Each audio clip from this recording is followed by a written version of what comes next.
देश की राजनीति में एक बहस बहुत गर्म है। भारत एक राष्ट्र है या राज्यों का यूनियन। कुछ दिन पहले राहुल गांधी ने विदेश में कह दिया था कि भारत राष्ट्र नहीं है, राज्यों का यूनियन है। बीजेपी ने कहा यह बात गलत है। भारत सबसे पहले एक राष्ट्र है। ऐसे में सवाल यह कि भारत को लेकर आखिर यह बहस है क्यों। इस पर हमने एक्सपर्ट से बातचीत की तो पता चला कि देश की किताबों में यह पढ़ाया जाता है। देश की किताबों में झूठ का दावा करने वाले एक रिसर्चर हमें मिले। नाम है नीरज अत्री। क्या है उनके दावे और उनकी सच्चाई, आइए समझते हैं।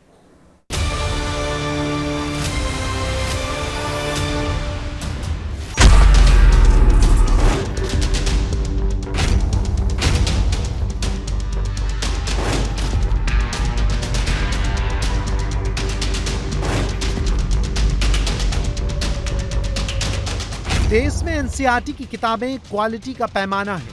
देश विदेश में सीबीएसई बोर्ड से जुड़े करीब 30,000 स्कूल एनसीईआरटी की किताबें पढ़ाते हैं। ये किताबें देश के जाने माने विद्वान लिखते हैं, लेकिन इन किताबों के पन्नों पर जो लिखा है उस पर सवाल उठ रहे हैं। मैंने आरटीआई एप्लीकेशन लगाई एनसीईआरटी के साथ।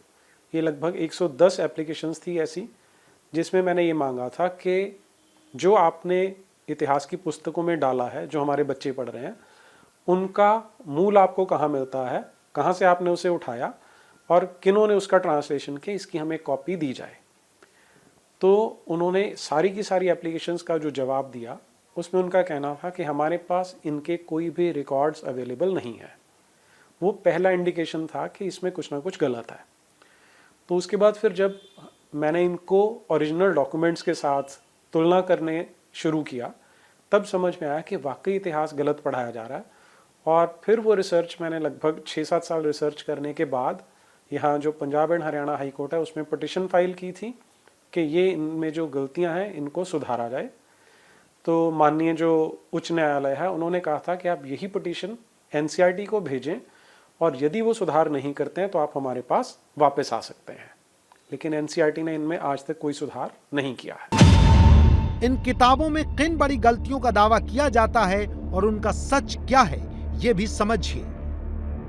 6ठी क्लास में बच्चों को पढ़ाया जा रहा था कि हमारे देश में जो महिलाएं हैं और जो तथाकथित नीची जातियां हैं, उन्हें वेद पढ़ने का अधिकार नहीं था।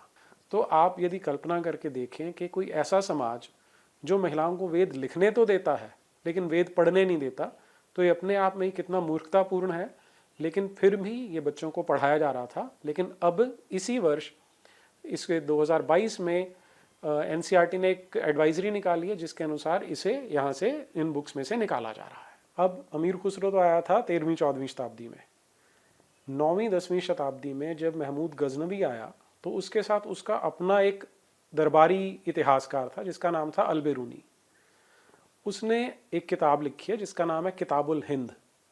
और उसमें जब वो भारत की बाउंड्रीज को बताने लगता है, भारत की सीमाएं बताता है, तो बिल्कुल स्पष्ट शब्दों में लिखता है कि भारत की सीमा हिमालय पर्वत से शुरू होती है और जो दक्षिण का समंदर है वहां तक जाती है।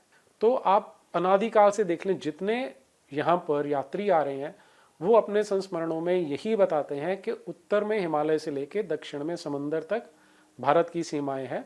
तो जिसे आज नॉर्थ साउथ डिवाइड कहा जाता है कि उत्तर और दक्षिण भारत एक नहीं थे, वो झूठ बनाया गया है और हमारे बच्चों को ये झूठ पढ़ाया जा रहा है। हमारे देश की जो भाषाएं हैं उनको अंडरमाइन किया जाता है।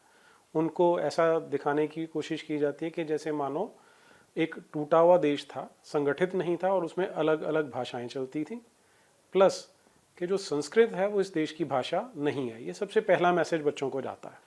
लेकिन जब हम उसी अमीर खुसरो की जो एक्चुअल उसने लिखा था उसको देखते हैं, तो वो उसमें क्या बता रहा है। वो पहली लाइन क्या बताता है कि as I was born in Hind I may be permitted to say something about its languages. कि क्योंकि मेरा जन्म हिंद में हुआ था, इसलिए मैं यहाँ की भाषाओं की प्रशंसा करते हुए ये बताना चाहता हूँ कि यहाँ पर ये अलग अलग भाषाएं हैं जो बहुत समय से उपयोग में लाई जा रही हैं।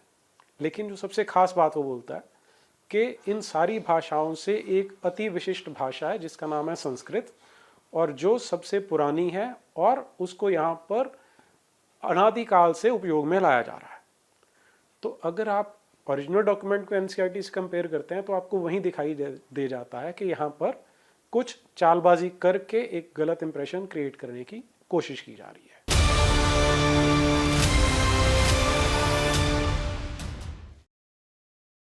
इंडिया टीवी हर वक्त हर जगह डाउनलोड करने के लिए सर्च करें India TV news Google play store या ऐप स्टोर पर।